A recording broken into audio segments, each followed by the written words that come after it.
found myself homeless about 2 years ago. It's really sort of, I guess, scary how quickly your life can spiral out of control. I grew up in a Department of Housing estate for the entirety of my life, and had seen the effects of drugs and alcohol just ramage through our community. Just saw brokenness in families and also in our own family. Some of my stepbrothers are involved in drugs and alcohol as well. I really believe that I'm called to be a voice for the poor, for those that don't have a voice or their voice has been taken from them, to allow their story to be heard, to allow them to create spaces to make sense of their story.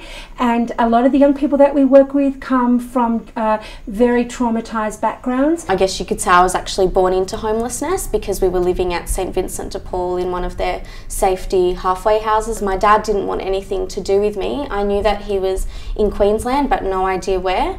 And my mum, technically I could have gone home to her, but I knew that it wasn't a safe place. On site here we have a crisis accommodation for 13 young people, but then out in the community we've got about 30 units that we work with. So we have different stages of housing, from crisis accommodation where there's 24-hour care to, you know, independent living to semi-independent. So we just have this process. I run our fitness centre, which is where we are at the moment, and run it 3-4 days a week for an hour. And young people come work out, whether they're doing schoolwork at our school, whether they're living upstairs and disengaged from anything else, they still might decide to engage in fitness. And so it's all about, again, it's all about engaging young people into something and actually building positive relationships that can help them link into like the vast majority of services that we have here. Once I walked into Oasis, all these sort of negative connotations that I had in my head were honestly really taken away from the instant I walked into that drop-in centre.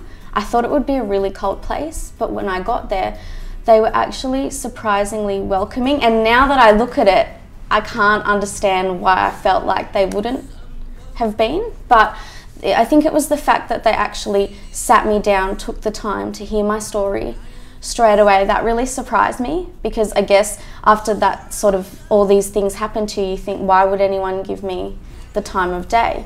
And so the fact that they were able to get me a bed and, you know, food to eat that night as well really surprised me. And so from that it started to gain my trust, they started to gain my trust straight away.